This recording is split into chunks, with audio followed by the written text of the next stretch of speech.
It's the beginning of another week. Welcome to the show. I am Murayo Afolabi Brown. As always, I have the ladies with me. Hello. Good morning. Hi, Tops. How was your weekend? Nice hair. Thank you. Different.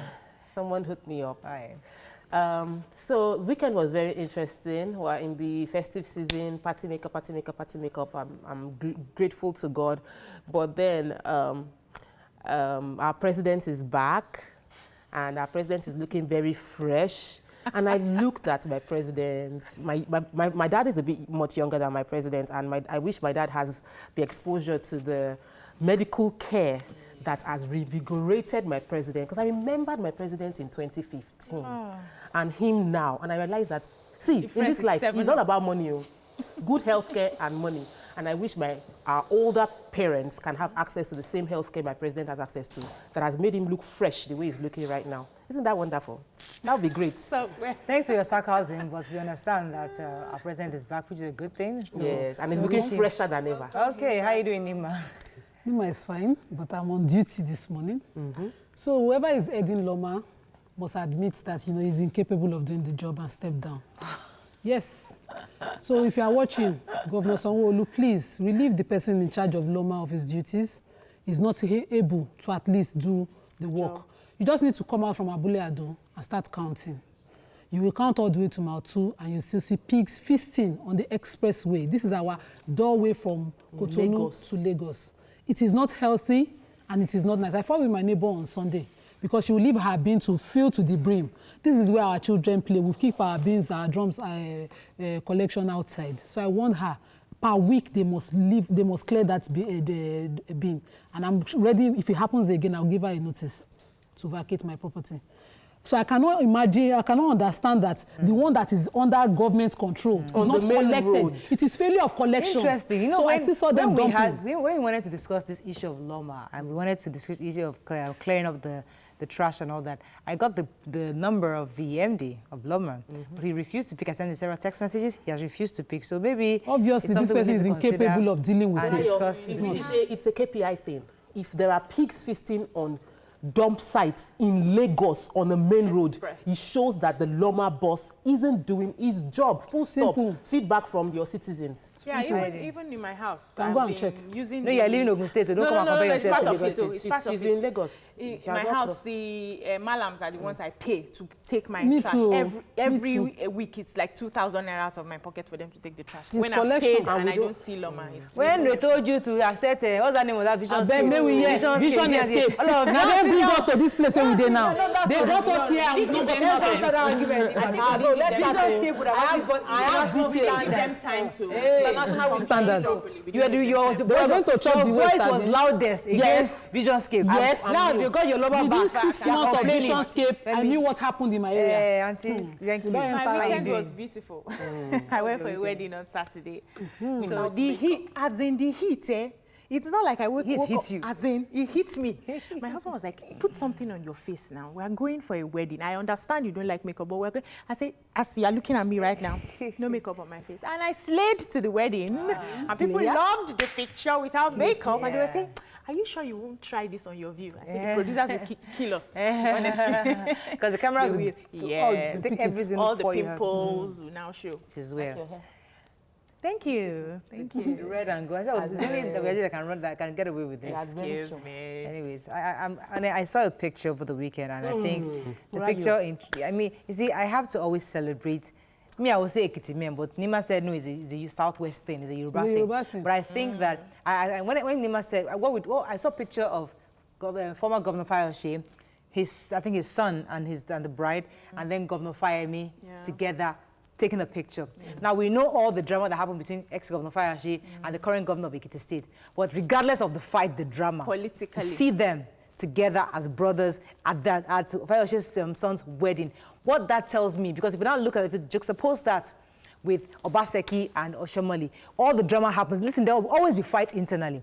But at the end of the day, you're still brothers. And they will unite. And that reminds me of something that no matter how much vulgar words come out of someone like Femi Fanikayode, no matter how much he says negative things, he has never outrightly insulted certain leaders of APC. Certain leaders, they just say, oh, body lump, but nobody has the mouth to say this person. We just do that directly. So there's still that respect and regard for the leaders within the Southwest. At the end of the day, they're still family. Yes. We should not die. Yes. We should not, don't go and kill yourself thinking that you're supporting one person because they are all one. We're taught in politics that there is no permanent friend or permanent enemy. But I think the Southwest, they play politics better. I think it's even beyond that. I think really intrinsically they're actually brothers.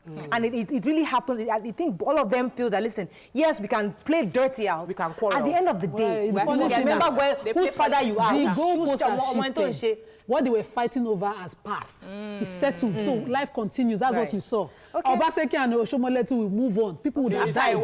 People would have died. Okay, let's move on. Let's go on a break. When we come back, I'm happy I'm married to an Ekiti man. That's, they have this way. Ekiti men are just, they're on point.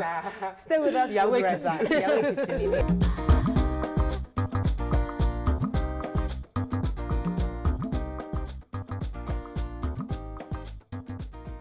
Right. Thanks for staying with us. We just have 4 papers, so we're just going to go through them very quickly. Okay, Daily Sun, APC leads in Kogi, Bayelsa. Genocide, Nigeria must apologize to Igbo, says Fani Kayode. 600 billion naira debt, Gencos threatened to shut down power supply. $430 million Enyimba Economic City, Ikpeazu ADP, Afrexim Bank strike deal. While we're at war with Obaseki, APC chieftain. Hijab, Sultan cautions Muslims in Southwest against violence. Okay, we'll leave Kogi for a second because we have a guest who'll be sharing with us the updates on the election that happened in Kogi and Bayelsa. But let's start with Fani Kayode. Who has that story? Yes, so I have the story. The former aviation minister, Femi Fani Kayode, has told Nigerians that they ought to apologize to Biafra. The 30-month civil war with Biafra that took about 3 million lives. And he said this at the 8th Zik lecture series, saying that because Nigeria hasn't apologized to the Igbo people, all the things that are happening, it's still, we're not able to move forward because a lot of properties where, the Igbos left their properties when they were asked to go back to their states, and at the end of the day, the properties were taken. They still came back to the south, to the southwest, to the north, and started to rebuild the properties again. And so that's like the highest genocide. We always remember Rwanda, and we, I follow Fani Kayode on Facebook, so and I know that it seems that he's been on this Igbo patronizing journey for a while, and it seems sometimes you think that yes, either he actually inherently loves wants unity, actually wants that united front, which is great, or he might have an ambition to get the southeastern votes in the future. So there are different angles to this. So we never know, but a lot of people would agree with him that the southeastern side of our country. But I don't think an apology is enough if lives, if lives are what we are discussing here. He should at least start by taking stock of what the government has done so far to try to settle, get them to closure, and then continue from there talking lies. Remember was it Kadari Ahmed was saying that because of the trauma that happened with apartheid, that's part of the reason the ripple effect we saw with the issue of xenophobic attacks in South Africa. So in every situation, we must have that closure with the Southeast. If not, these things will continue to ripple out the issues of the Africa will continue. Let's take one more story. So blackout is looming. The Gencos, that's the generating company, power generating companies, are saying that they are being owed over 600 billion naira. Supposed to have liquidated this thing by the Central Bank of Nigeria. It is from the Nigerian Bulk Electricity Trading Company. They have an agreement. The NBET was supposed to pay back this money, and they haven't gotten it. The Gencos are complaining that we have a liquidity crisis. We need money, and if they don't pay us, we are going to shut down. Now, the generating companies give us all the power that are being transmitted and everything. So if they shut down, there's also the charge of 0.5% by the 0.75% by the NBET on the Gencos that is being debated. They've gone back and forth on this since October. There's another story I really want to take in some before we move on. Is Governor Ikpeazu has been able to strike an amazing deal of $430 million Enyimba Economic City. What they've done is got Afrexim Bank to give them funds to have this amazing city between Aba and Port Harcourt. And it's going to create 700,000 jobs within 10 years. So I'm really excited about because this is huge. This is huge for the Southeast. And this is an investment that is required because we know they are an industrial part of our country and they need that kind of support and investment. He was able to sell that to the international affiliates and they got that money. I'm so happy about that. Moving on to Vanguard. PDP cries foul as APC tops in Kogi, clears Bayelsa governor's poll. Noise pollution, Lagos State government shuts down 8 religious houses. Ex-AGF Adoke arrested in Dubai by Interpol. Obaseki plotting to attack Oshomole, others says Edo APC. Hate speech bill, recipe for anarchy, Archbishop says. And the trillion-naira debts, Genco's threatened to shut down power plants. So, do you take the PDP APC elections? Are you interested in APC? Are you interested in Kogi? It's the loss of life. Let's take the LASEPA, yes. Okay. Yes, so the Lagos State government, through the State Environmental Protection Agency, LASEPA, sealed 8 religious houses, mosques and churches because of the noise pollution. They said they've been receiving warnings. They've been warning them to, in as much as they have their rights to operate as a religious body, they also need to respect the citizens' rights as well with that noise pollution. So I just pray that it will go round because we have people in my area that they don't let us sleep because of the noise. And when you talk, you're not supposed to complain about it. No, let them make it go round, please. It's a good one. Adoke, yes. So the ex-AGF was picked up in Dubai as was arriving for medical reasons based on a warrant that has been vacated in Nigeria. But apparently the EFCC did not communicate with Interpol that the warrant that they sent to Interpol to pick him up has been vacated. So he explained that, but they're still waiting on the present AGF to do something. Okay. Let's move on to, I was going to take, Punch just came in now. I wanted to take the story on the panic as Indian guards Lagos house with lion. Who has that story? I read that story actually. And okay, you have it. I have it. Go ahead. This building in Muriokola VI was, owned by a foreigner, of course, was being, the Megad, according to how Punch wrote it, is a lion. A baby, or what do you call it? 2-year-old lion.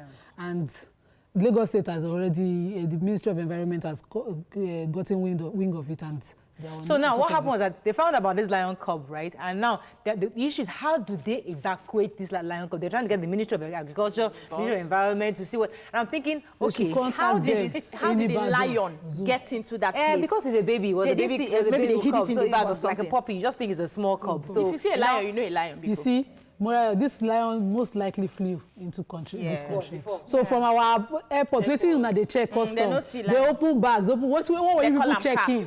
But when it's a foreigner, we tend there's this thing we do when we see foreigners. We're not thorough when we search foreigners. We just take the tip and get into the country. Wonder other things that would have gotten into the country if a lion could get in. The Guardian, PDP APC squabble over polls credibility. 2 lecturers escape from kidnappers' den. Litigants deplore non-release of judgment copies by Calabar Appeal Court.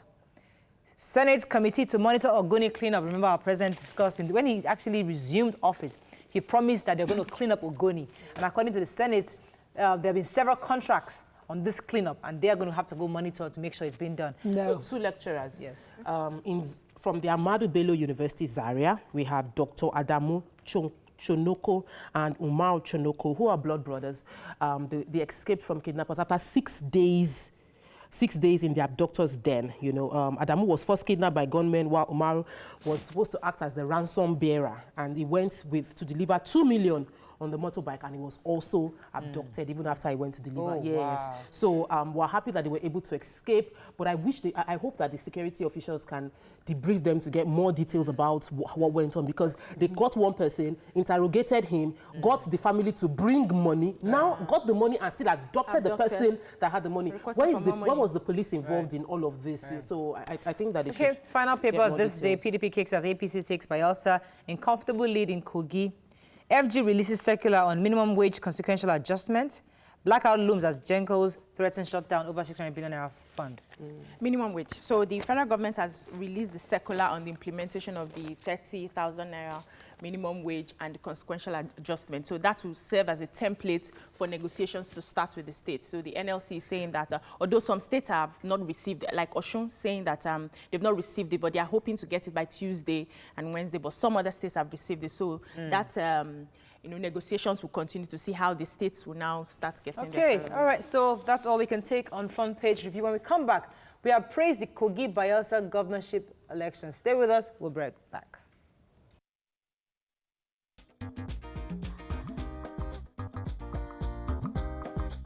Stay tuned. Your View will be right back.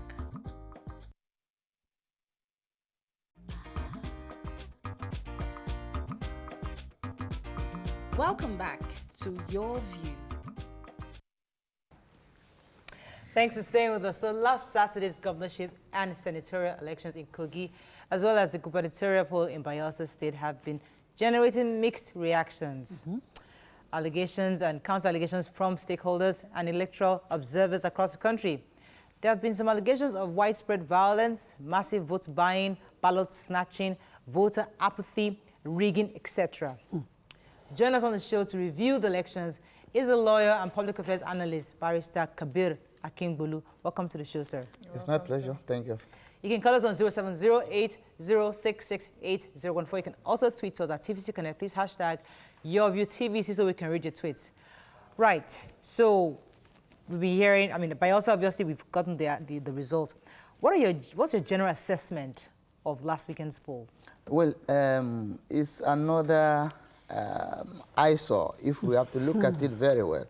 And if you look at the two elections or the three elections, okay, we call it two maybe, then you now say, are we really getting there, or are we really developing along line this democratic experiment that people will say, but I know we are not yet in democracy, but we're in civil rule. But if you look at it critically, you will know that in Bayelsa, we try to juxtapose to know, in Bayelsa you see there is a paradigm shift. I think that's what affected the way the thing turned out probably. And I think INEC has, at least optimally, they have done their best. But when you look at Kogi, Kogi looks somehow like the opposite of what happened in Bayelsa. When you talk of voters, apathy and all that, well, there are a lot of other things that are talking about Kogi, let's focus on Kogi for a moment, because lots of videos were posted. You see, the best way to describe Kogi election is in the words of Fela, that this one passed rigging, this one passed corruption. It's Babanla nonsense. When you look at it because you see, like Dino Melaye says, it's an helicopter election. We have seen all this. But then, I don't want us to, we have to agree on something. Politicians, just like you have said, as if you were reading my mind then, they are one family. Whether you like or kill yourself, if you like, suffer yourself, if you like, do whatever you like, they will always come back. Look at the mature way the governor of Ekiti has come back to his brother, even in the run away to the election. They run up to the election, people were shouting, killing themselves. Look at what has happened in Kogi now. The election, to me, is not free and fair to most Nigerians. So I think we must... So the PDP candidate, Mr. Musa Wada, decried the militarization of Kogi election, saying that there was no point. They wouldn't have just gone ahead to do the election since they were not going to obey the wishes of the people. And he is saying that he's going to be speaking to his lawyers. They are on standby for the next line of action. Where does that leave us after this election? You see, the problem we keep on having here is, you know, sometimes when you look at the way we play politics in Nigeria, you begin to ask questions. And I think the only thing that may solve it, until political offices become less attractive, people will be doing everything possible to get there. Because if it is really service to the people, I don't see why there should be so much hula baloo. We always have rulers. We have never had leaders in Nigeria. So if until this one stops, there will be issues. Now, if now you have done the election, you go and waste a lot of capital or money again, prosecuting election petition for the next 1 year. Now, where will this one, you know, leave us? Even in Ghana here, they really go to election petition tribunal, even though the law, you know, allows it. If you go to all the neighboring countries, the same thing. If you go to, even in America and all that, the most advanced democracy in the world, so they don't. It's not for failure of INEC to prepare, because I heard one of the analysts on the elections over the weekend saying that INEC should have deployed their best hands, their best brain, professors. But what we saw in Kogi, we saw that it will be to no avail to deploy your best hands and best everything, because it's obvious INEC prepared, but then the politicians also prepared, such that police vans were used to cut away ballot boxes. Videos are showing police vans used to cut away ballot boxes. So what is the role of the police itself to investigate within itself the role of its officials? Yes, we have to come, clean on this. Yes, we are not saying police are innocent here. There are some bad acts or there are many bad acts in police, but at times, most of these vehicles you see as policemen vehicles are not real policemen vehicles. Yeah. You see, on election day, Nigerian politicians, just like I won't say INEC is to be blamed here, much as I know that they owe the duty to prepare very well. Now, they are helpless. Now, Nigerians have been crying since we come to this democracy and we started trying this as our civil rule. We'll be saying, we don't want police to participate in election. We don't want the army to participate. In advanced climes, this is the polling unit. Policemen will stay, they will stay closer. The security agents will stay away, just watching. And we nearly got it in the last election, 2015. In Lagos and everywhere, you see that police are far away a bit. They really didn't militarize it. But this militarization started in 2014 in Ekiti. And it went to Osun. The election, if you were in Ekiti, you will nearly run away. What happened then? But people have forgotten so soon. That election, when Ekiti, how many people are in Ekiti? When they brought about 35,000 policemen to come monitor an election in Ekiti. The same thing in Osun as at that time. Now, politicians, they are very good at something. When something is not in their favor, they criticize it. Yes. When it is in their favor, they keep quiet. And again, don't forget, the two parties or the two major political parties here, they are interwoven. In America, Britain, and all that, we have streamlined politics, where if you are a Democrat, you remain a Democrat. It is a taboo for you to join the Republican. But here, there is no ideology. Politics is not driven by ideology. Running for office is not driven by ideology. But if you want a shortcut to quick reach, you join the Nigerian politics. For a second. So people said that what we just portrayed with the election in Kogi and Bayelsa is not democracy, is demonstration of craziness. Yes. Let me go back to your Fela, on the Fela note. And it was marred with violence. There was reports of death. People wearing military uniform went and were kidnapping, were performing what you call thuggery. So what level of preparation should have been done to mitigate this kind of things? Because we had INEC already shouting that people are seeing this election as a do-or-die affair. I read it in the papers. So it wasn't like they were unaware that things were going to go like this. So what could they have done to prevent it? What could they have done to protect the citizens from being killed? We've had people killed over this election. What could have been done? You see, one of the problems that we have, I think we have problem with our laws. Two, we have problem, we ourselves, the citizens, we have our own problems. Now, if you look at this, if you are saying there is no how INEC could be prepared, even the best angel will still fail if you are to monitor that election. Because as we are planning as INEC, as the election umpires, the politicians are planning their own device to outweigh you in everything they want. They will beat you to it. So what if you talk of security, they have their own police who will wear fake uniform. Should we penalize politicians involved in this or disqualify them? Our law is, has a lot of shortcomings. Like now, this thuggery, when you see all the evidence and all that, you have arrested some people and say, you don't know which party they're from. You don't know. No, that's what I'm saying. There was vote buying. There was vote buying with video showing vote buying. 3,000 naira for votes. These things. Yes. So my worry, sir, is that we've seen the vote buying. Yes. We've seen the violence. We've seen the violence. The ballot box. What's going to happen? Nothing. Nothing will happen. They're going to announce the winner, and life just goes on. And you go to court. Most people have suggested that the electoral bill, the amendment bill, that would have averted this, because we've not amended our laws since before the 2015 elections. We've had it in the works, and the president has refused to sign. How much of a solution is that bill to the situation? We will not do anything until we change our orientation. Like for instance, if you have arrested some thugs, like in 2015, in 2011, after the election, INEC say, they want to prosecute electoral offenders. Coincidentally, I happen to be one of the people nominated by NBA to prosecute electoral offenders, and again, even when we got there, even INEC also nominated me, we got the brief. When I went to the INEC office in Yaba, the man in charge was begging me, lawyer, please don't talk about this. Because immediately you arrest them, they gave me 3. I went to Abuja, all the way from Lagos to Abuja, to pick the 3 briefs. On getting to Yaba, give me the file. He said there is no file. In fact, he was calling me for more than 1 week, begging me not to even talk about it. Now, do you know why? Immediately you arrest the talks, the political father will bail him in the next 1 to 30 minutes to 1 hour. And there won't be any incident or report. There won't be statement, there won't be anything. And you can't prosecute them without the statement. So where are we going? Now, if you say in election, you want violence and all, there is no how, except we change our own thing. The courts since 2007 have been saying police and the army had no role in election. And we, the citizens, have been saying we don't want police. But again, you look at it again, you know we have not matured to the state that we don't need police. There's one video I watched in the 2015 election in Lagos. One policeman, very dutiful. People will go, carry the ballot boxes, he will go, snatch it from them and return it. They will take it, he has no gun because they say, don't use gun. If he has gun, he could be, forced to use gun. And again, there is another problem again, I think I need to blame here.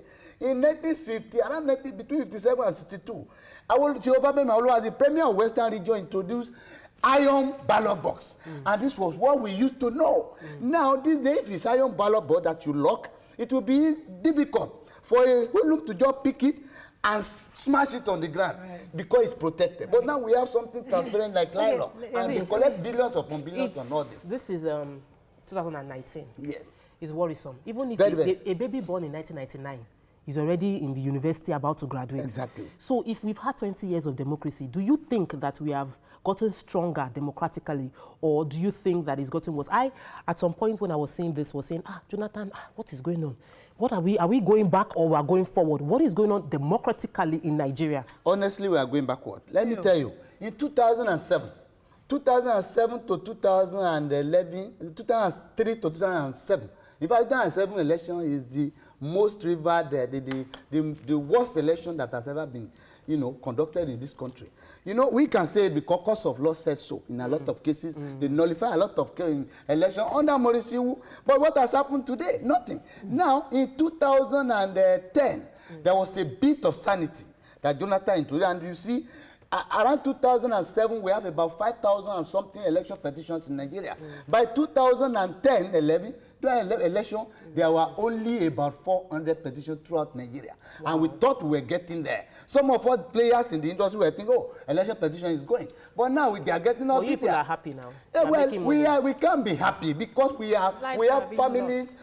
Nobody in Nigeria will not have family in Kogi. That is the thing. So whatever happens to your... I have to go on a break, but I wanted to just...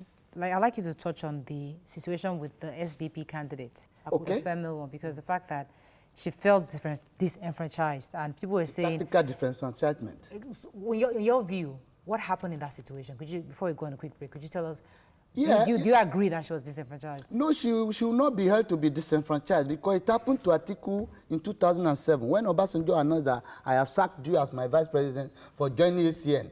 And he went to court, INEC also set up a panel with a white paper to indict him. The panel indicted him, and INEC said, we are not going to make you a candidate. He went to court. He won. By the time he won, his name was on the ballot paper. So he was saying in his election petition that he filed against Buhari, against Yaradua, that he was disenfranchised tactically. And the court said, no. If you are saying you were disenfranchised, you were not allowed to participate, you are saying you want the election to be declared. It means you participated. If the woman has not gone to the election at all, we will say he has been disenfranchised. But he participated. So what will you be saying? And if we are talking about that, remember, under the law, there is a number of days under which election must be conducted before you move on to the next stage. So if they are saying, okay, we are going to redesign the program, there will be issues. And other political parties will be affected by her only interest. Okay, let me go on a quick break. When we come back, we'll try to get some good news and wrap this up. Stay with us, we'll be right back.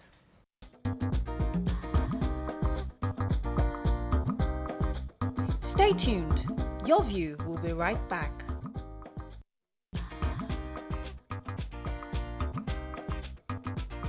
Welcome back to Your View.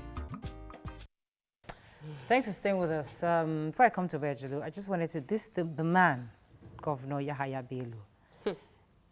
A lot of people have mixed reactions about his governance style and what he has done. In fact, it was really, really interesting to see the wife of the president begging people that, don't worry, he will pay your salaries. So it was because of XYZ reason that he did not pay salaries. Please vote for him. You see, when you hear these kinds of things and you just wonder on what basis would the wife of the president do that kind of thing.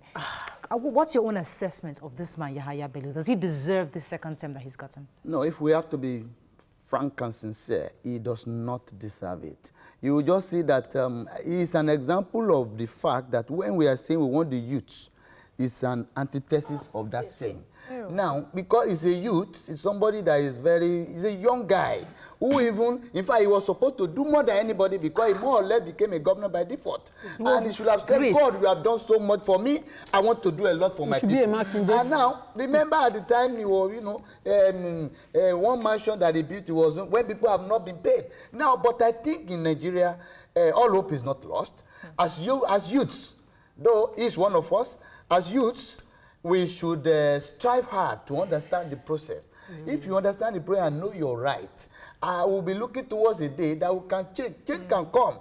Who knows that an unknown party can defeat a sitting an incumbent government? If that happened, then Nigeria, all hope is not lost. Because if we know that you have power in that your voter's card, in that your one vote, then and you exercise it well, without collecting 3,000 or 2,000 for Congo of rice, then we have a future. It seems to me that we are in a climb where we've put our political interest over national interest, because there were allegations flying that the results were already prepared. Some people claimed that they had seen the result prepared even before the election commenced. And now we lost about three people. More casualties are going to be coming in Kogi State. So I would like you to just advise the young people, because they are the ones who are used as thugs. They are the ones who, you know, snatch the ball, not the politicians themselves. They send those young ones on errands. Advise them, what's the hope for us as a young, you know, as a young person, as young people that are looking to one day we will get to that position. What should we do now? What should we stop doing at the moment? What we should stop doing is to stop engaging in thuggery or political tools to get what the politicians want. Because when they even get it, you are going to get nothing. Yes. You are going to, rather, you have contributed to the destruction of your society or your state. Because now as it is, if you know that you have a power in your vote and you vote for the right candidate without collecting money, then the future will be secured. Because all these politicians, their children are schooling abroad. Their children are schooling abroad. And you are here shouting and crying. Look at those people who lost their lives now. I don't know what becomes of their family. And in this country, we play so much less premium on people's lives. In a good country, one person's death is a lot. Jonathan said, my ambition is not worth the life of, you know. See, Jonathan is sounding very, very interesting. Just hearing Jonathan's name already. Just give us a lot of nostalgia. We don't even get husband now. Because he still has one more term that has not finished. So if he decides to come and run again, I don't know. Nigerians are waiting one more tenure. But sir, Nigerians are waiting one more tenure. The president. So it's suddenly sounding interesting to me, Jonathan. The role of presidents of governor in helping us decide who to vote and who is worth fighting for, because Nigerians quickly queue up behind money. We had Kano.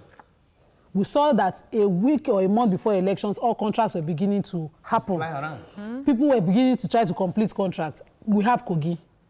Now we see the way they are rushing to do things, trying to pay up salaries that they hold for 30 months.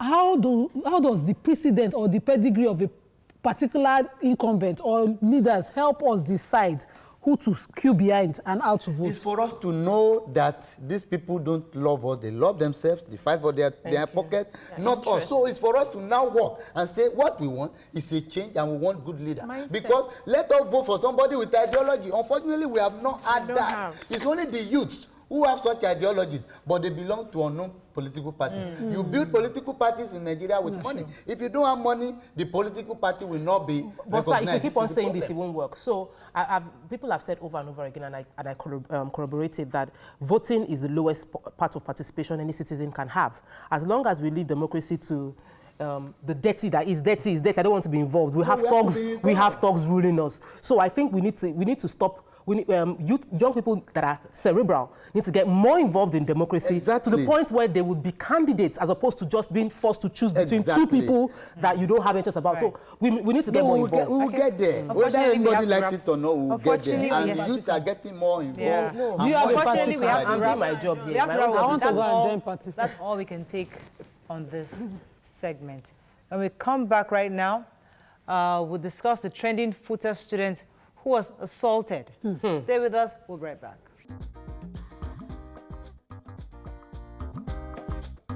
Stay tuned. Your View will be right back.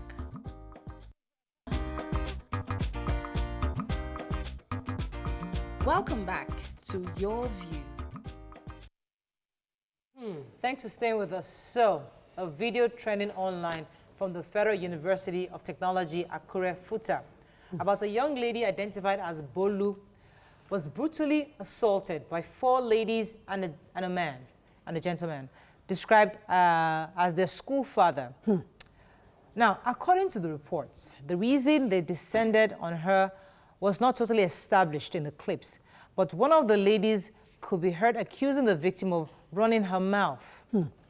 This has led to different reactions. Why it happened is not clear because there are different reports. But regardless of why it happened, I know FUTA has also responded. The school authorities have responded, and I think they've suspended the students indefinitely. Now, I would like us to take this from different angles. First of all, this happens in schools. Lots of people are saying that this has happened to them. A lot of people have gone through this kind of bullying and didn't get to the point where it was recorded and getting viral. So it happened. It's something that is somewhat normal in schools. So, now, how do we handle these kind of bullying situations in university settings, especially because these are not children. They're not babies. They are somewhat adults. This is not a new trend in our environment. So I went to a military school, and I remember back then in 91, if a senior calls you, hey, and you stroll in command, all the CDSS people know, you are dead. The sort of beating, I remember in JS 2, I was made to kneel down and they were taking biology classes.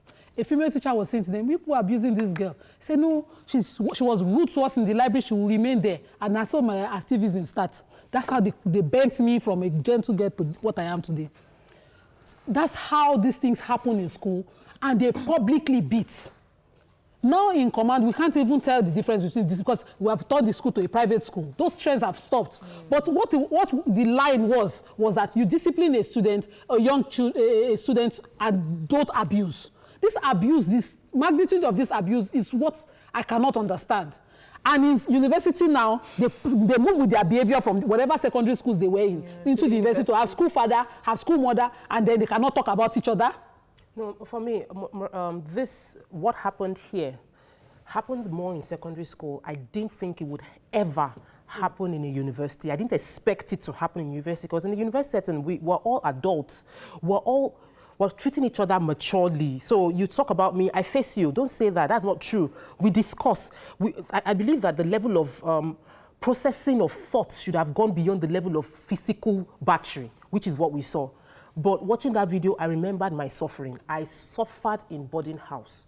I suffered so much that every time I think of boarding house, I've blocked it from my head. I have a black knee because while I was in JSS2, a senior made me crawl on the concrete floor and my knees were bleeding.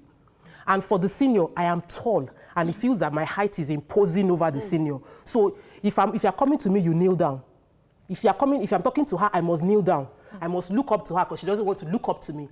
It's the power play. It is the fact that a lot of insecure people having a sniff of power would impose that over everybody around them. And our society allows it. It flows from the head all the way down. So, thank you for taking us there because we are practically mirroring everything we see every single day. Yes, a security guard will also say that, yes, I'm the security guard. You cannot pass here without me. I know that power play even in offices. The secretary, the PAs, you were not sick, my God. What? Who are you here to see? You know, so it's all around us. But young people engaging in such violence, where did they get that from? From their parents? From their friends? How do you solve the problem by hitting another? Okay, so the thing for me is, I didn't go to the boarding house, but I witnessed certain things like this in the university. And for a university student to have the temerity to beat up another person, there's something behind it. It's either one of them is a cult member, there's a power backing them, or else you will not be able to, there's somebody strong, maybe they are affiliated, whatever it is, that is giving them that energy to do this to a child, a fellow student. And I feel that we're not doing enough as adults. in raising our children from that primary school, secondary school. We need to start teaching people how to have verbal confrontations, talk about it. You don't need to use your hands. Animals are the ones we see fighting because they cannot speak. You have been given the gift of a mouth so that you can speak about it. We should raise children to see that there are different, it's okay to be different. Okay, so like what we do here. We all obviously agree that what happened there was physical battery that was totally unacceptable. Yeah. But now let's talk about FUTA for a second.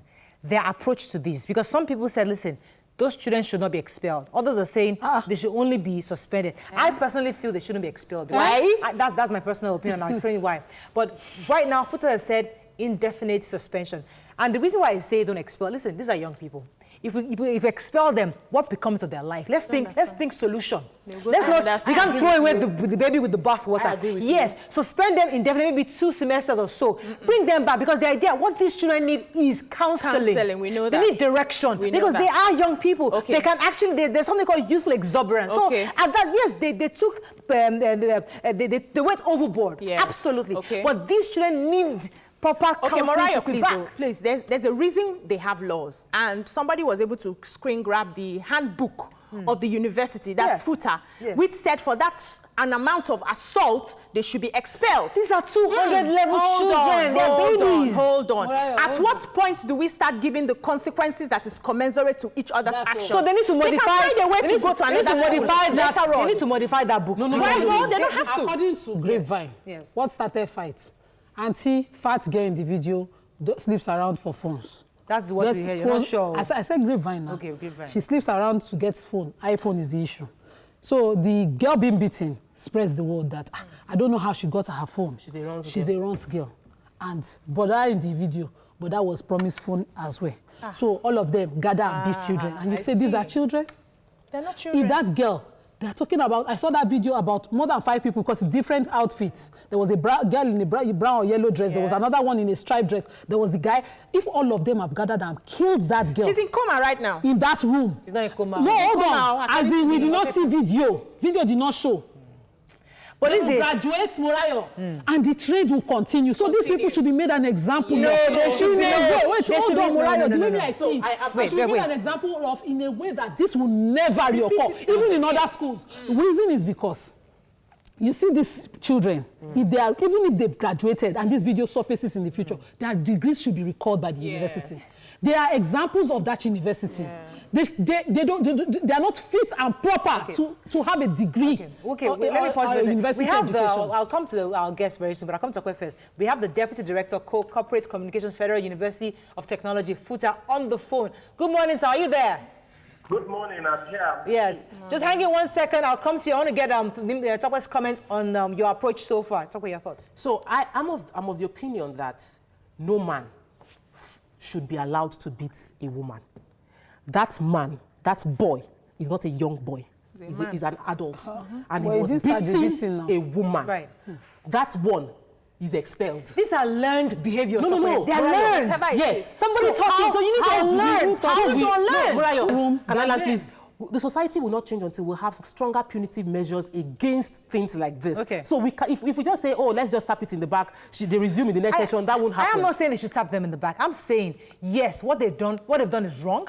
However, suspend them indefinitely. Could be a year. Let them suffer, and during that period, taking counseling classes. I'm saying throwing them away totally is more of a disservice to society than actually it might destroy them. Bringing them back. Yes, you're going to destroy them. You're going to be creating monsters out of these children. I think I disagree on that. Graduate is above 18. They should face criminal charges for assault. Let me come to our guest. Go to court and serve their term. Good morning. And learn their lessons the way. Good morning, sir. Thanks for joining us on the show today.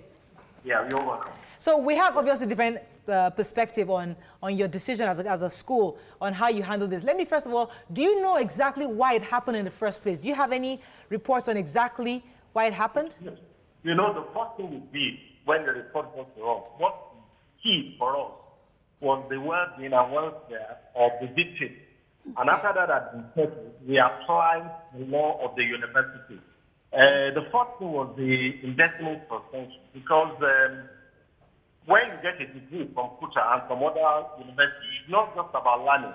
Your degree is about your learning and your character. Yes. If you fail in one, then you are not fit and proper to remain a student of that institution. Thank you, Jim. And the law is very clear. What I would like everybody to know is that before you are formally described as a bona-fide student of that institution, you must subscribe to the matriculation rules, and then you will get the university handbook. And in the course of becoming a student, there is an orientation program where these things are spelled out. If you do this, you lose your studentship. You want to retain your studentship, you must be in good standing academically and character-wise. Thank you, sir. So if you do anything in breach of any of the two, your studentship will be put in abeyance. And then a panel, you know, what is also very key for us is that we cannot, two wrongs don't make a right. These students who have been suspended will still need to face a panel. That is what the rule of the university says. It is the panel's recommendation that would now guide the vice chancellor in contact with the take the final decision. However, it is clear that they have been suspended from all academic-related programs. The second semester examination is going on. They have been precluded. All right, point taken. So Let me two questions quickly, sir. Is there a possibility that after the panel, most likely based on the video, indicts them, that the school authority hands them over to the police for prosecution? Because this is a criminal matter. And I'd like the young lady in question to pursue. We have the legal department in the university. Great. Those are issues beyond my immediate competence. So the legal department will advise the university about what steps to take. Like I said, what is important is that anybody that runs foul of excellent rules of the university. The second question, sir, is the point taken. The second question, sir, is the possibility of the school making this case an exemplary one that, you know, would deter enough. Is there a plan? Because in the video, the young lady never knelt down willingly. She was dragged and... Is there a plan to make her a role model of sorts, of someone who's, who's hardly intimidated, a confident person? So to promote... the process of counseling is already going on. We have a full-fledged counseling unit, and we also have people who act as local parents to most of our students. Most of them are lecturers, some of them are senior administrative staff. They've taken up that role already. Could you tell us how Bolu is doing right now, please? How is she doing? She's well. She's been discharged. I spoke with the day student affairs yesterday, and she gave me a report that she's well. The medical unit is on her case, and they have told us that she's out of danger. But what is important, like I said, is not a question of punitive measures against them. It's about what does the law of the university say. Okay, right, sir. That law will be applied to the letter. Point taken. Let me take in this question. Go ahead. Okay, then. So I know that this happens across schools, and we're able to see it because of social media. So is there any plan going forward of a program that would help, sensitize the students on, what's it called, bullying? Any program that will be organized for students? Like I said at the beginning, when you get into university, you go through an orientation program, and you are supposed to live up to your orientation goals. So if you breach it in any way or form, like in any society, we have aberrant behavior. We would visit the full law of university and youth. However, indeed, about 2 weeks ago, there was a program for all female students about how to comport themselves and now how not to coordinate in such a way that it will injure them emotionally and destroy their lives. Sir, for me, this goes beyond the handbook, the orientation handbook. That's not what I'm talking about. Are there going to be, from now going forward, programs that will enlighten students? Because this happens with or without the orientation. That's what I'm saying. What I'm saying is that just 2 weeks ago, orientation took place some months back. Some 2 weeks ago, all female students in the university were gathered in a place, and issues related to this were discussed with them. I wanted to add in one more question, sir. The young man or young lady that actually recorded this, they're saying that she was also going to be suspended. Do you think that's appropriate? Because people are saying without that video, we wouldn't have known what happened. Hold on. We said investigation is ongoing. Let us not preempt the investigation. Okay. The purpose of the investigation is to determine the culpability of the individuals in this very unfortunate incident. And so that we will not punish the innocent. On a break, we'll be right back.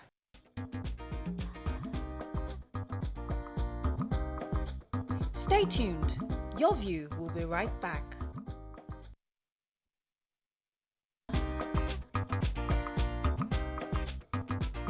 Welcome back to Your View. Of tweets on this, yes, Nima. So he always says, well, I came across the video. It is criminal. It's a criminal case, and justice needs to be served. They need to be expelled. They need to be brought in for that. I don't want to take simple things. Okola one says, hashtag Your View, expel the bullies and send them to prison for reforms. Please, no gentle way to handle madness. I still don't understand why you want to send them to prison. No. That's the problem. I think you should follow Alibaba more on Instagram. Because when you follow Alibaba, you understand that there are consequences for every action. Once we make it's a town person, it's a young person, it's a kid. There's prison for young people. So that girl could actually have died because the mop stick that they hit on the girl's head. We don't even know if there's a tumor or if there is water residue. We address the issue of parenting because where did these children get? Listen, these are parents. You don't know what kind of life these children have been exposed to. When you grew up seeing their fathers or their mothers, that same person will land in a developed society and the brain will reset.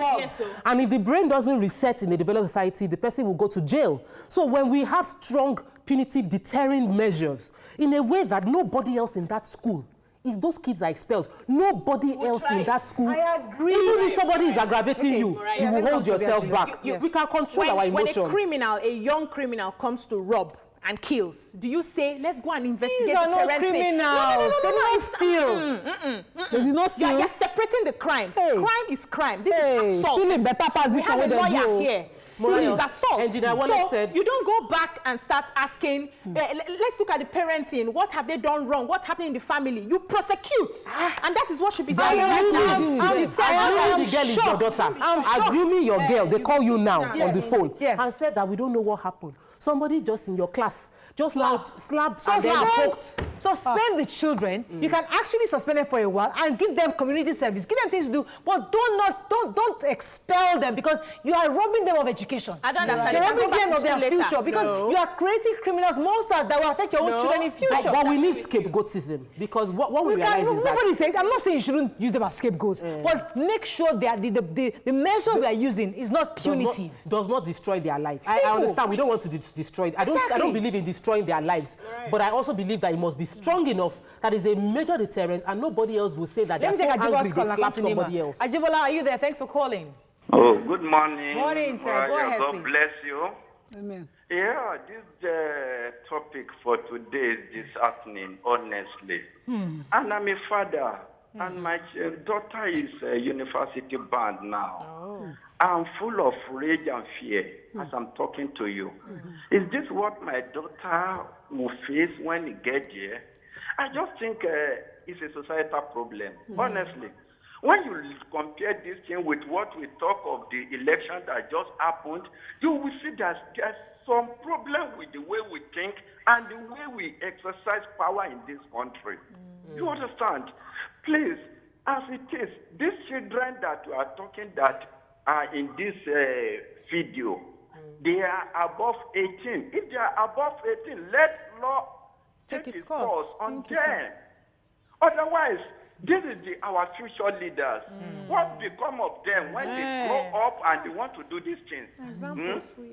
Please. All right, thank you very much, sir. Nima. So that the person goes to jail for an assault, or that the person even goes to jail for murder or manslaughter, does not mean the person has been condemned. There's also reform happening there. The mind of that person would always go back to that act that happened. Murayo, if these people are expelled, you give them a lifetime of recalling what they did that particular day. Doesn't mean they've been condemned. They get another chance to apply to another school or leave this country and go somewhere else if they know how they will get their lives back. But what is important is that justice must not just be done, it must be seen to be done. Nima, don't you feel this young lady, for instance, that has suffered this is beyond her. They should get justice for the school, for Nima, everybody. don't you feel like the fact that first of all, the video went viral, so we see their faces. Their full names is out in the media. We know who their father and their mother is. So that's enough punishment. The family are you welcoming Kogi in our election? I am not. If you allow this I'm not allowing it. The one that we will see. I am not allowing it. Raya is not allowing it. That's clear. That's very clear. She's not allowing it. But don't destroy their lives. Can we discuss another side to this story? There are some people that were just doing follow beats. The video started with just 3 people. Then at some point in the video, some people came to do community involvement, and they are also being suspended. Let's talk about the fact that we see things and we join when you have no idea what is going on. Thank you. I'll come to you. You didn't hear when it started. Let me take this call. Good morning. Are you there? Hello, good morning. Thanks for calling. Go ahead, please. Yes, I think these guys that dealt with this girl should actually face the law. If that girl has been killed, would we be talking about trying to help them so that they will counsel? These are criminal elements. Of course, they should face the law. Criminally minded people. Made for people to face it. Because if this girl, right now, we don't even know if this girl has any secondary problem apart from the primary one that the school health center has taken care of. So I think they should face the law to serve as a deterrent to other people. These things are happening in schools, even in secondary schools. Yes. I dare say, thank you very much. I dare say that the same spirit that caused those boys or those kids to heat up, to beat up, the same spirit you're using to judge them. No. Because we are all the same. We are all one and the same. How can you see a child in 100 level, 200 level and say, oh, they are criminals? No, they're not. Over 18 children. Listen, I want us to be I want us to be objective in this thing, because whether we like it or not, yes, make a statement. People make mistakes. But do not, people will always make mistakes, but let us ensure that we are trying to grow a generation of responsible children who solve problems properly. So if you make this their punishment punitive, what you're doing is saying, every situation you have to use punitive measures all the time. You will see more of Bayelsa, you see more of Kogi violence happening in future if we don't begin to solve problems. Can we go back to secondary school? How did you get let us solve problems properly. And Bayelsa? Because continuing violence. The person steals a public office and gets into office, we forget the act and say, okay, he has already gotten there, let's just leave him. He's my town man. See, Morayo, these people are adults. If they understand that for every action or omission, there's a consequence, they will behave well. Can we go to secondary school? They will not jump queue. Okay, let's go to secondary school properly. Because these people are part of a secondary school. No, let's not go to secondary school. Let me come to Bergil for a second, because I'm thinking, if the child that hit somebody or the community beater is your own child, he doesn't have criminal. He doesn't have a criminal. He doesn't have a criminal mindset. Yes. He was just there. Just to do join. And so would you want your child to be taken to jail? Would you want your child to go because of that? These are children make. Because most of the children at that age suffer from low self-esteem. They want to belong. Yes. So he probably those ones that started the beating are his paddies. He wants to just join their company. So would you not date that your child? No. If he decided to join, why didn't he join a good thing? He saw beating and decided to join. There is a man. Wait, let me head up. In Nigeria that saw his son seeing the part the son is towing, reported his son to the police. That this man to the DSS is joining terrorists. This kind of FBI. The man reported his son. To the DSS. When you are a good parent and you realize that your child is going out of hand, what do? You will gather with security officials to correct your child. Yes. So that is not an issue. If a child is going to cost you your life, you will take the child and say, I have tried. Okay, God will help let me paint another scenario. But it starts from secondary school. Let me paint another scenario. These children came from a school. Let me paint another scenario. Okay. This young man, for example, maybe he's lived with his father and mother. Now his father maybe is a drunk. comes every day, comes home beating up the wife. All he's known his life is violence. His father beats up. Listen, and now finally he's gotten to university. That's all he's known. Why are we painting a scenario? Listen, I'm painting that scenario because this happens to young people. His wife, I'm compassionate for this person. His wife that is I feel very compassionate for him. I feel very sorry for him. I have sympathy for him. He should not come and kill my children in school. So we will take him away. I will suspend him, get him some counseling, and bring him back into the school. The thing is, now from clap, dance they start. Yes, so when he's about to dance, you start from clapping. So if you do not handle this, if you do not nip it in the bud, this same person will get married tomorrow and beat the wife. Yes, and the lady will beat the children. He would have been counseled. Let me take this tweet. PJ Comedian says, we don't go around slapping people all over the streets. Okay, let's there's right and there's wrong. PJ Comedian says, please, so do they do school fatherism and motherism in the university? Suspension is not enough. It is either FUTA expels them or fire them with a lawsuit for battery, assault, harassment, defamation, attempted murder.